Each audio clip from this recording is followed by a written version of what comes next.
Hello students, कल तुम लोग का रेसिडेंशियल स्टेटस और हाउस प्रॉपर्टी टॉपिक पे टेस्ट है, तो उसका मैं क्विक रिकैप दे रहा हूँ। रेसिडेंशियल स्टेटस फर्स्ट चालू करते हैं। उसमें दो पार्ट है चैप्टर में, one is residential status and one is scope of total income. Residential status में दो कैटेगरी है, इंडिविजुअल HUF और एनी अदर पर्सन। अगर असेसी इंडिविजुअल HUF है तो वो OR हो सकता है, या तो NOR हो सकता है, या तो NR हो सकता है। सो स्टेप नंबर 1 में we have to identify individual resident है या नॉन रेसिडेंट है।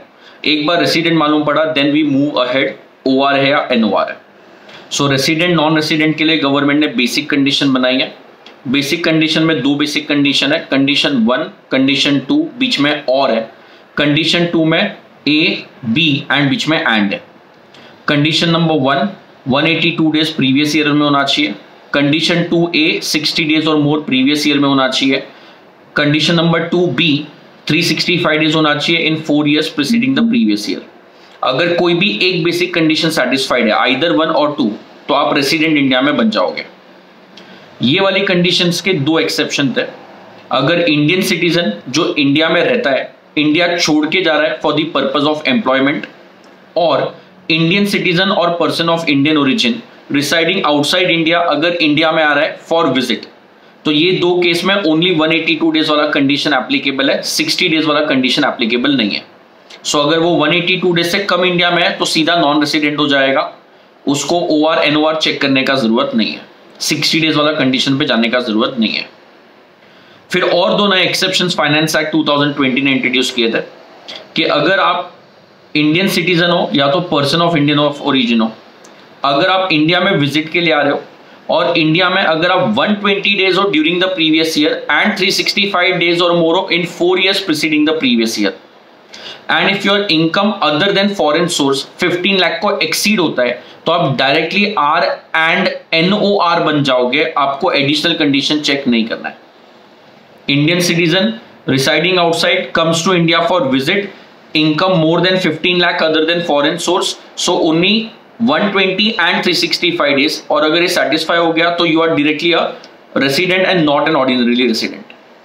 Same exception में और एक part था, if an Indian citizen is not liable to pay tax in any other country due to reason of domicile or any other purpose, so आप सीधा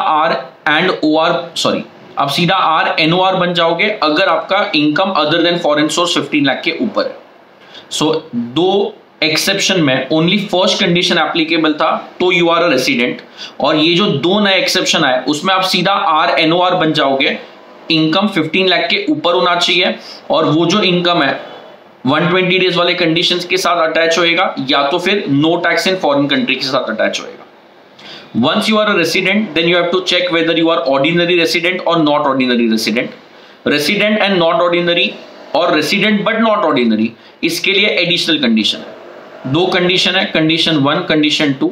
condition 1 में 730 डेज होना चाहिए इन 7 years preceding the previous year, और 2 में he must be resident in any 2 years out of 10 years preceding the previous year.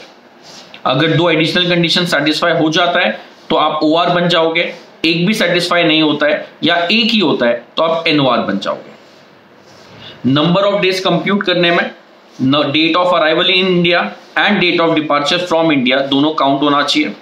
Stay India में एक location पे हो, डिफरेंट लोकेशन पे हो, मैटर नहीं करता है। स्टे कंटिन्यूअस हो या पीरियोडिक हो, मैटर नहीं करता है।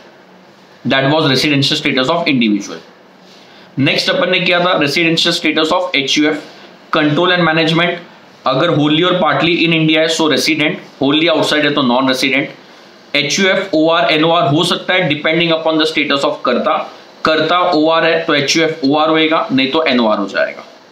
Partnership firm AOP BOI local authority सबके लिए स्टेटस सेम है। कंट्रोल एंड मैनेजमेंट होली और partly in India then resident, wholly outside India then non resident. अगर फॉरेन कंपनी है और इंडियन कंपनी है, Indian company means a company registered in India, always a resident, and foreign company will be a resident only if place of effective management is in India. So that is how you determine residential status of individual, HUF, partnership firm, companies and any other person.